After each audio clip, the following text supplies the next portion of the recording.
Hello dear students. Now let us study cryptogames. Cryptogames is divided into Thallophyta, Bryophyta and Pteridophyta. Now let us start with Thallophyta. These are the plants that mainly grow in water. They do not have the specific parts like root, stem or leaves and flowers. So they are called as thallus, or the plant body is called as thalloid. They are autotrophic due to the presence of chlorophyll. These are called as algae.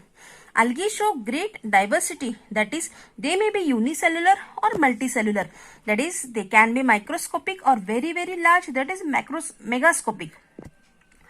They can be found in fresh water or sometimes in saline water also, that is sea water. They usually have a soft and fiber-like body. Examples of Thallophyta are Spirogyra, Ulothrix, Ulva and Sargassum.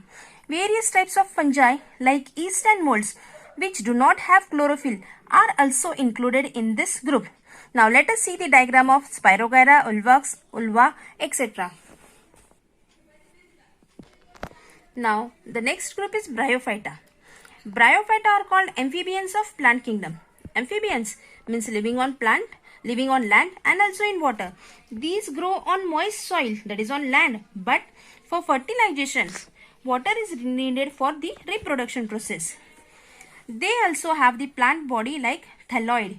Thalloid, that is root, stem and leaves are absent. These are the multicellular and autotrophic due to the presence of chlorophyll. They reproduce by spore formation. The plant body is flat, ribbon-like, long, but without true root, stem and leaves. Instead of the root, stem and leaves, they have stem-like, leaf-like and root-like.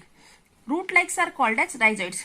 Stem-like, leaf-like and root-like means they look like the stem, leaf or the root, but they are not the stem, leaf or the root because their internal structure is different, but they do the similar function, hence it is called as like.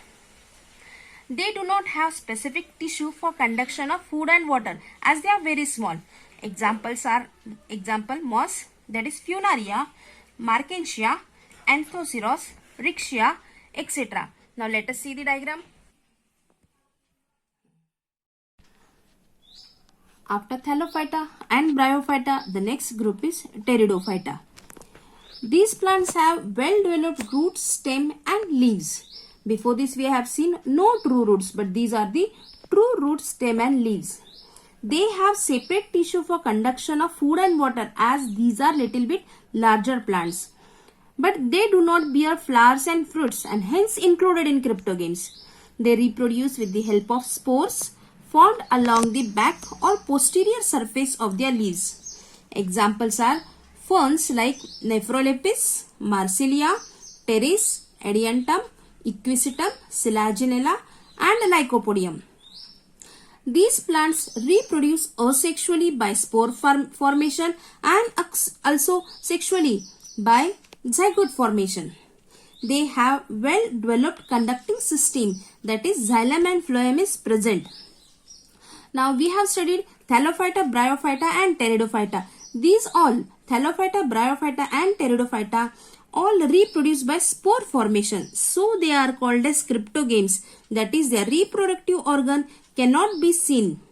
That is cryptos, that is hidden, and gametes, that is reproductive organs. Now let us see the diagram of, these are the pteridophytes. You can see the spores on the back side of the leaf.